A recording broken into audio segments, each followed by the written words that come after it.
হুজুর কেবলা যান একদিন অবস্থান করার পরে চিন্তা করলেন, দেখি ঝড় তুফান কমে কেনা, কিন্তু ঝড় তুফান কমলো না।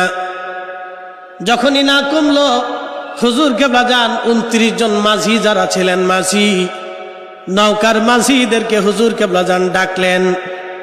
মাঝিদেরকে বললেন, মাঝিরা, আমি এই উত্তাল পদ্মার ভিতরে, যমুনার ভিতরে নৌকা ছেড়ে দিব, কারণ আমার পীরের দরবার থেকে হুকুম আসছে আমাকে কুরবানির ঈদের নামাজ দরবার শরীফে আদায় করতে হবে। যদি এই উত্তাল নদীর মধ্যে আমি ঝাঁপিয়ে না পড়ি, রওনা না দেই, তাহলে দরবারে এনায়েতপুর শরীফে আমার যাওয়া হবে না, পীরের হুকুম অমান্য হয়ে যাবে। অতএব আমি উত্তাল নদীর ভিতরেই রওনা দিতে চাই, তোমরা কি বলো? হুজুর কেবলা যখন মাঝিদেরকে বললেন, মাঝিরা, তোমরা কি উত্তাল তরঙ্গের ভিতরে, তুফানের ভিতরে নৌকা কি ছাড়বা কিনা? মাঝিরা জবাব দিল, হুজুর, আপনি বলেছেন আমরা এই উত্তাল তরঙ্গের ভিতরে নৌকা নিয়ে নামিয়ে যাব, কিন্তু মাঝিদের চেহারা ফ্যাকাশে হয়ে গেছে, কারণ এই উত্তাল তরঙ্গের ভিতরে নৌকা নিলে বেঁচে যাওয়া বড় দুষ্কর, কারণ এটা সম্ভব না। কিন্তু মাঝিদের একই চিন্তা। হুজুর বলেছেন অবশ্যই আমরা নদীর ভিতরে নৌকা ছেড়ে দেব, তুফান চলতেছে, উত্তাল তরঙ্গ নদী। বুঝতেই পারতেছেন এখনকার দিনের মতো তখনকার নদী একরকম ছিল না। তখনকার নদী ছিল আরো খরস্রোতা এবং নদী ছিল আরো ভয়ঙ্কর। পদ্মা নদীর স্রোতের কথা যারা শুনতো তাদের বুক কেঁপে উঠতো, এতই স্রোত ছিল আর এতই ভয়ঙ্কর। তখন ছিল আশ্বিন মাস, শ্রাবণ, ভাদ্র এবং আশ্বিন, একবারে ভরা পদ্মা, উত্তাল তরঙ্গ পদ্মার ভিতরে। 29টা নৌকা নিয়ে হুজুর কেবলা যান রওনা দিলেন। সবার আগে হুজুর কেবলা জানেন নৌকা, সবার আগে হুজুর কেবলা জানেন নৌকা। নৌকার পাল তুলে দেওয়া হলো, বাতাসের টানে স্রোতের বিপরীতে নৌকা চলতে লাগলো, তুফান আকৃতিতে ঢেউ আসতে লাগলো, ওই ঢেউয়ের ভিতরে নৌকাও চলতে লাগলো। নৌকা চললো, নৌকা চললো, কিন্তু হুজুর কেবলা যান সবার আগে চলে গেলেন, বাকি নৌকাগুলি পিছনে পড়ে গেল। 28টা নৌকা পিছনে পড়ে গেল।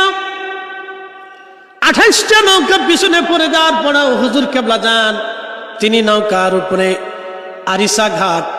আরিচা ঘাটে হুজুর কেবলা যান আরিচা ঘাটে ভিড়লেন। আপনারা যারা আরিচা ঘাটে আছেন বা এই ঘাট সম্পর্কে জানেন তারা ভালো করে জানেন আরিচা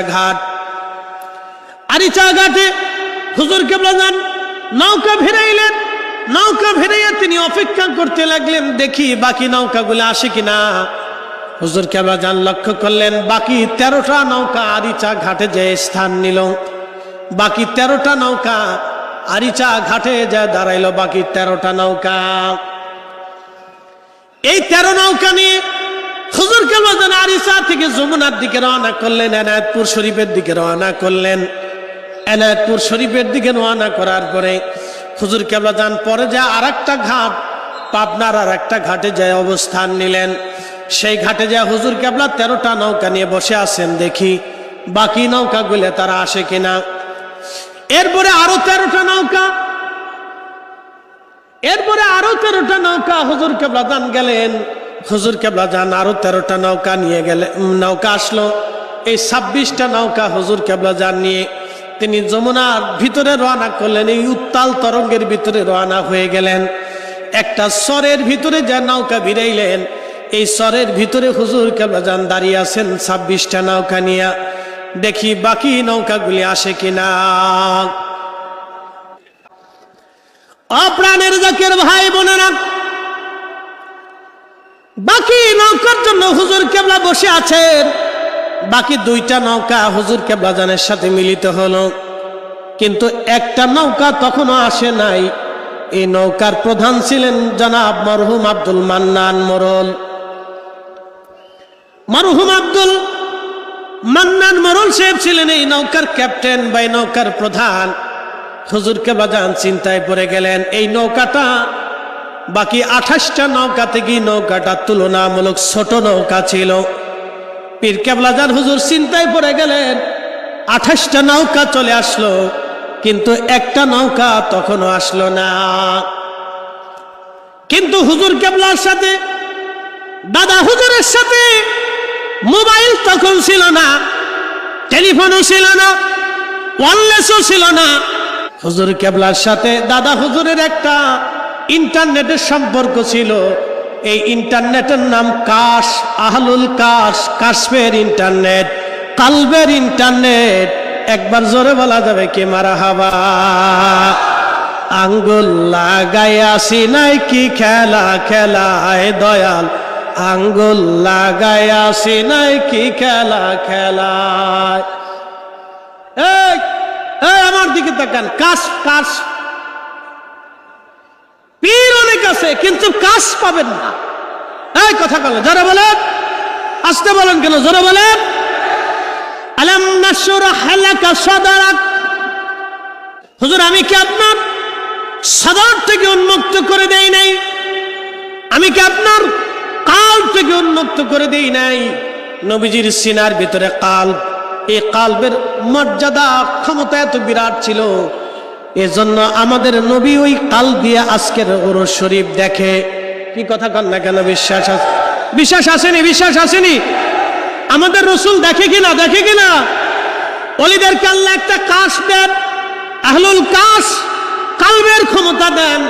হুজুর কেবলা জান বলতেছিলেন, হুজুর কেবলা জান বলতেছিলেন, কিন্তু তোমাদের দাদা হুজুরের ইঙ্গিত অনুযায়ী আমার কাছে যে মেসেজ আসতেছে, সংবাদ আসতেছে, সেই সংবাদ অনুযায়ী আমি জানতে পারলাম নৌকার তো কোনো ক্ষতি হবে না, কিন্তু বাকি নৌকাটা কেন আসতেছে না? চিন্তায় পড়ে গেলাম। তোমাদের দাদা হুজুরের কাছ থেকে যে মেসেজ আসতেছিল আমার কাছে, এই মেসেজটা কালবের মেসেজ। একসাথে বলবেন আল্লাহু আকবার। কালবের মেসেজ, কালবের মেসেজ। কাল থেকে কাল, কাশ থেকে কাশ, কাল থেকে কাল, কাশ থেকে কাশ। এই কাশফের অধিকারী, আহলুল কাশফের অধিকারী ছিলেন আমার দাদা হুজুর। এই আহলুল কাশফের অধিকারী ছিলেন আমার পীর ও মুর্শিদ। এই কাশফের মাধ্যমে কোটি কোটি মুরিদ হুজুর কেবলা জানের সামনে আসেন। লক্ষ লক্ষ মুরিদ এসে দাঁড়াইলেও হুজুর কেবলা জান কাশফের মাধ্যমে বলে দিতেন, বাবা তোমার মনের কি বেদনা, তোমার কি দুঃখ নিয়ে তুমি কি মুসিবতে পড়ে আমার কাছে আসছো, আল্লাহর ওলি সেই কথা মুরিদের সামনে বলে দিতে পারতেন। কথা বলেন ঠিক কিনা?